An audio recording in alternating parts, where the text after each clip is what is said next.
ஸ்ரீசக்கர வரதாச்சாரியம் சுத்தசத்வ குருத்தமம் ஸ்ரீநிதிம் ராகவம் வந்தே ஹியபார கருணாகரம். கவசம் கனெக்ட் நேயர்களுக்கு நமஸ்காரம். பெரியாழ்வார் திருமொழி 4-10 8ஆம் திருமொழி 8ஆம் பாசுரத்தை அனுபவிக்க நாம் மானசீகமாக புறப்பட்டு திருவரங்கம் திருத்தலத்தை அடைகிறோம்.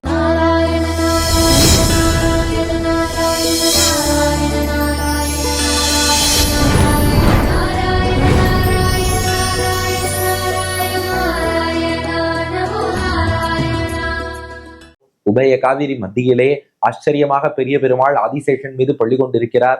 பெரியாழ்வார் நம் கைப்பிடித்து அழைத்து போய் திருமண தூண்கள் முன்பு நம்மை நிறுத்தி பிரணவாகார விமானத்துக்கு கீழே எழுந்தருளி இருக்கக்கூடிய அந்த கருமணியாகிய அரங்கனை சேவிக்கும்படியாக அனுகிரகித்து விட்டார். இந்த பதிகத்துல முதல் 3 பாசுரங்கள்ல அந்த பெரிய பெருமாளையே கண்ணனாக நமக்கு காட்டி கொடுத்தார் பெரியாழ்வார். 4, 5 ஆகிய 2 பாசுரங்கள்ல ராமனாக காட்டி கொடுத்தார். 6, 7 ஆகிய 2 பாசுரங்கள்ல அசுரர்களை அழிப்பவன் என்பதை உணர்த்தி அந்த அசுரர்களைப் போல் நம்மை துன்புறுத்தும் நம் பாபங்களையும் பெருமாள் அழிப்பார்கிறத உள்ளூர உணர்த்தினார். இப்ப 8வது பாசுரம் ஒரே பாட்டுல 2 வடிவமாக பெருமாளை காண்கிறார். ஒன்று வராக அவதாரம், மற்றொன்று நரசிம்ம அவதாரம்.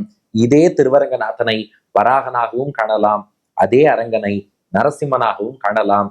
8வது பாசுரம் வல்லையிற்று கேழலுமாய் வாழியிற்று சீயமுமாய் எல்லையில்லா தரணியையும் அவுணனையும் இடந்தான் ஊர் எல்லியம்போது இருஞ்சிறை வண்டு எம்பெருமான் குணம்பாடி மல்லிகை வெண்சங்கு ஊதும் மதிளரங்கம் என்பதுவே.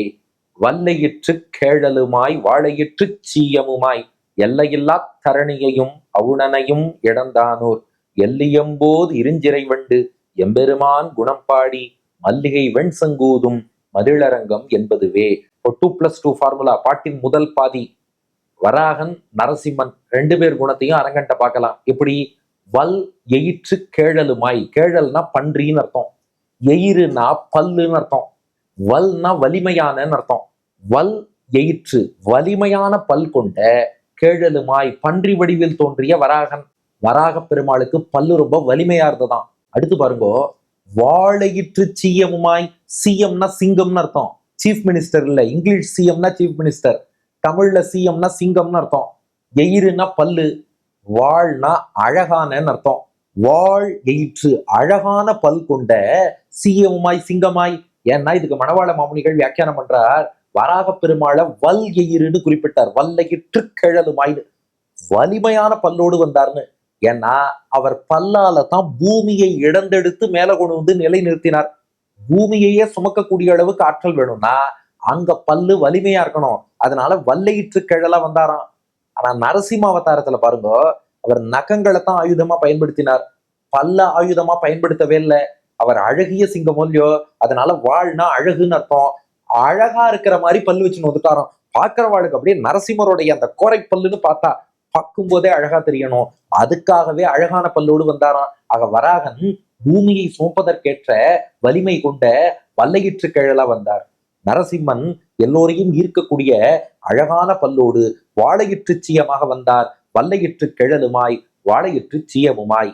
அப்புறம் 2 பேரும் என்ன பண்ணார்னா, 2 பேரும் இடந்தா. வராக பெருமாள் பூமியை இடந்தார், நரசிம்ம பெருமாள் இரணியனை இடந்தார். இப்ப பாட்டு பாருங்க, எல்லையில்லா தரணியையும். எல்லை இல்லான்னா முடிவே இல்லாத இந்த பூமியின் அளவு என்னங்கிறது நம்மளால சொல்ல முடியாது. ஏன்னா இன்னைக்கு ஜாகிரபிக்காரா நம்ம கண்ணுக்கு என்ன தெரியுமோ அதை பூமின்னு சொல்லி காட்டுறா. நம்ம ஏதோ சேட்டலைட், புகைப்படம், குளோபு, மேப்பு இதெல்லாம் பார்த்து இவ்வளவுதான் நினைக்கிறோம். சாஸ்திரங்களை பார்த்தா இல்லப்பா, இதை தாண்டி இன்னும் 7 துவீபங்கள்லாம் இருக்கு, பார்க்கடல் இருக்குங்கிறா, கருப்பஞ்சாறு கடல் இருக்குங்கிறா, எவ்வளவோ இருக்குங்கிறா. நம்ம கண்ணுக்கு அதெல்லாம் தெரியல. கண்ணுக்கு தெரிஞ்ச பார்ட் இவ்வளவு, நம்மளால ஆக்சஸ் பண்ணக்கூடிய பார்ட் இவ்வளவு. இது இல்லாமல் நம் புராணங்களில் வர்ணிக்கப்பட்ட ஜாகிரபி இன்னும் நிறைய இருக்கு. அதனாலதான் பூமியை குறிப்பிடும் போது பெரியாழ்வார் ரொம்ப அழகா பண்ணார் பாருங்க. தரணினா பூமின்னு அர்த்தம். எல்லை இல்லா தரணியையும், எல்லை நம்மளால் காண முடியாத, அப்கோர்ஸ் பூமிக்கு எல்லை உண்டு, பிரபஞ்சத்துக்கு எல்லை இருக்கலாம், நமக்கு அது தெரியலையே. அதனால எல்லை இல்லா, எல்லை காண முடியாத தரணியையும், மொத்த தரணி பூமியை இடந்தெடுத்தவர் யாரு? வராக பெருமாள். இப்ப நரசிம்மர் என்ன பண்ணாரா, அவுணனையும், அவுணன்னா அசுரன், அதாவது இரண்யகசிப்புன்னு அர்த்தம். இடர்தல் அப்படின்னா என்ன அர்த்தம்னா 2 அர்த்தம் இருக்கு. பூமிய கொஞ்சம் கூட நடுக்கம் இல்லாதபடி அப்படியே பாதுகாப்பா கொண்டு வந்து அலாக்க கொண்டு வந்து அழுங்காம நிலைநிறுத்தினார் வராக பெருமாள். இந்த பக்கம் நரசிம்மர் அவுணனையும் இடந்தான். இரணியனை அப்படியே நகத்தாலேயே குத்தி தூக்கினாராம். ஒரு கோரை பல்லால பூமி அப்படி பாதுகாப்பா கொண்டு வரார். இவர் நகத்தால இரணியனை ஒரு குத்து குத்தி கிடந்து அப்படி மேல தூக்கினார். அவன் மார்பு ரெண்டா பிளந்தது, ரத்தம் பொங்கி வந்தது. தூக்கி மடியில போட்டார், கிழிச்சார், வதம் பண்ணிட்டார். கீழே இருக்கிறத மேல உயர்த்தினா இடந்தான்னு சொல்லுவா. கீழே இருந்த பூமிய வராகன் மேல எடுத்தார், இடந்தார். இரணியன் கீழே கிடந்தான், அப்படி தூக்கி மடியில வச்சு வதம் பண்ணார், இடந்தார். அதனால ரெண்டு பேருமே இடந்தான். அது ரெண்டு பேருக்கும் பொருந்தும். ஆனா யாரை இடந்தான்னா வராக பெருமாள் பூமியை இடந்தார், நரசிம்ம பெருமாள் அசுரனாகிய இரணியனை இடந்தார். அந்த பெருமாளுடைய ஊர். உங்க கையில புத்தகம் இருந்ததுன்னா முதல் அடியில வல்லையிற்று கேழலுமாய் இருக்கு பாருங்க, அத்தோட ரெண்டாவது அடியின் முதல் பாதியை சேர்த்துருங்க. வல்லையிற்று கேழலுமாய் எல்லையில்லா தரணியையும் இடந்தான். அதுக்கப்புறம் முதல் அடியில ரெண்டாவது பாதி வாழையிற்று சீயமுமாய், ரெண்டாவது அடியில ரெண்டாவது பாதி அவுணனையும் இடந்தானூர். வல்லையிற்று கேழலுமாய் எல்லையில்லா தரணியையும் இடந்தான், வாழையிற்று சீயமுமாய் அவுணனையும் இடந்தான். இப்படி இடந்தவனுடைய ஊர் எதுனா அதுதான் பாட்டின் அடுத்த பாதி. அதனால வலிமையான பல் கொண்ட வராகனா எல்லையில்லாத பூமியை இடந்தெடுத்தார். அழகான பல் கொண்ட நரசிம்மனாக இரணியனை இடந்து அழித்தார்.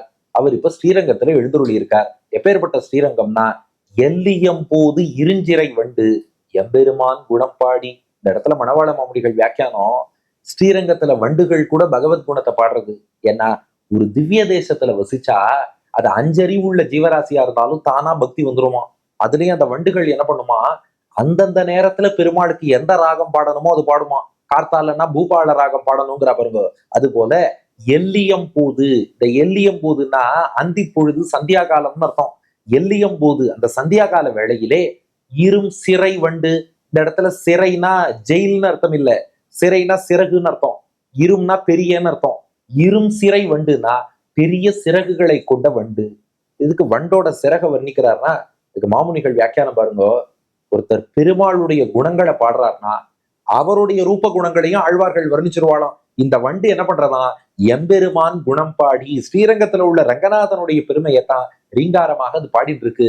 அதனால எல்லியம் போது சாயங்கால வேளையில எந்த ராகம் பாடணுமோ அந்த ராகத்துல இருஞ்சிறை வண்டு, பெரிய ரக்கை கொண்ட வண்டு எம்பெருமான் குணம் பாடி ஸ்ரீரங்கநாதனுடைய குணங்களை பெருமைகளை பாடி மல்லிகை வெண்சங்கூதும். பாட்டு வாய்ப்பாட்டா பாடினா போறாது, கூட ஏதாவது பக்கவாதியம் வேணும்னு நினைச்சுதான். இந்த சாயங்கால வேலை, இது எல்லியம் போதுன்னு சொன்னோம் இல்லையா, சந்தியா காலம்.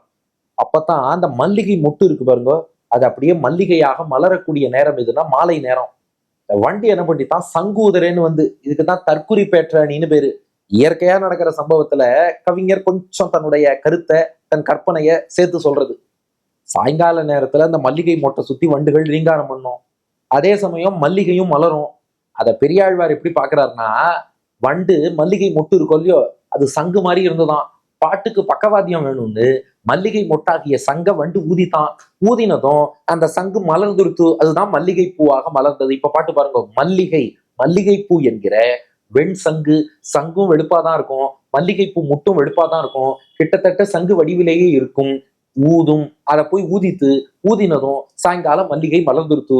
இப்படிப்பட்ட க்ஷேத்திரமாகிய மதில் அரங்கம். மதில்னா மதில்களால் சூழப்பட்டது. இன்னைக்கும் திருவரங்கம் 7 மதில் சூழப்பட்ட க்ஷேத்திரம். சப்த பிராகார மத்தியன்னு சொல்றோம் இல்லையா. அதையே பெரியாழ்வார் பாடுறாருன்னா, இவர் எப்போதும் பெருமாள் நன்னா இருக்கணும், பெருமாளுக்கு ஆபத்தே வரக்கூடாதுன்னு ஆசைப்படுபவர். நல்ல மதில்கள்லாம் சூழ்ந்து இருக்குன்னா அப்பா என் ரங்கநாதன் அங்க பாதுகாப்பா இருப்பான்னு பெரியாழ்வார் நினைக்கிறாராம். அதனால மதில் அரங்கம் என்பதுவே மதில்கள் சூழ்ந்த திருவரங்கம் தான் அந்த க்ஷேத்திரம். அதனால மாலை நேரத்துல பெரிய ரக்கை கொண்ட வண்டு பெருமாள் குணங்களை பாடி மல்லிகை மொட்டை சங்கு போல் ஊதக்கூடிய மதில் சூழ்ந்த க்ஷேத்திரம் தான் திருவரங்கம்ங்கிறது பாட்டின் 2வது பாதி. வல்லையிற்று கேழலுமாய் வாழியிற்று சீயமுமாய் எல்லையில்லா தரணியையும் அவுணனையும் இடந்தான் ஊர் எல்லியம்போது இருஞ்சிறை வண்டு எம்பெருமான் குணம்பாடி மல்லிகை வெண்சங்கு ஊதும் மதிளரங்கம் என்பதுவே. வல்லையிற்று கேழலுமாய் வாழையிற்று சீயமுமாய் எல்லையில்லா தரணியையும் அவுணனையும் இடந்தானூர் எல்லியம்போது இருஞ்சிறை வண்டு எம்பெருமான் குணம்பாடி மல்லிகை வெண்சங்கூதும் மதிளரங்கம் என்பதுவே.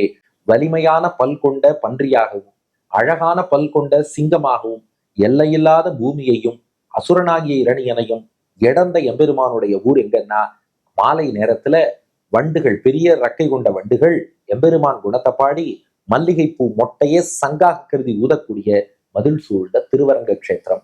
அடியன் வழங்கும் ஆங்கில வடிவம்: The Lord who came as the boar with strong teeth and lifted the earth, and the Lord who came as the lion with handsome teeth and destroyed the demon Hiranyakashipu now dwells in Srirangam, where bees hum in the dusk, singing the glories of the Lord and blowing the conch called jasmine buds என்பது இதற்கான ஆங்கில வடிவம்.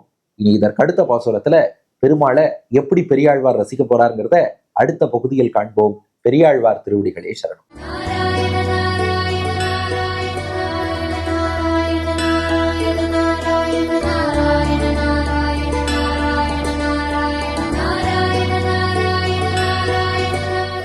வாழ்க்கையேற்று கேழலுமாய்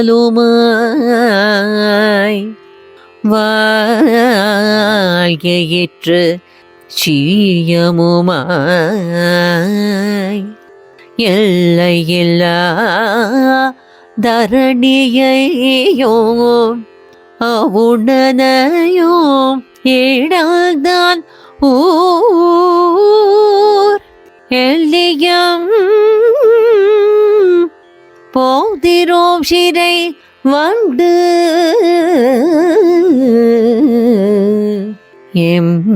எம்பெருமான் குணம் பாடி மல்லிகை வெண்சங்குதும் மதில் அரங்கம் என்பதுவே அரங்கம் என்பதுவே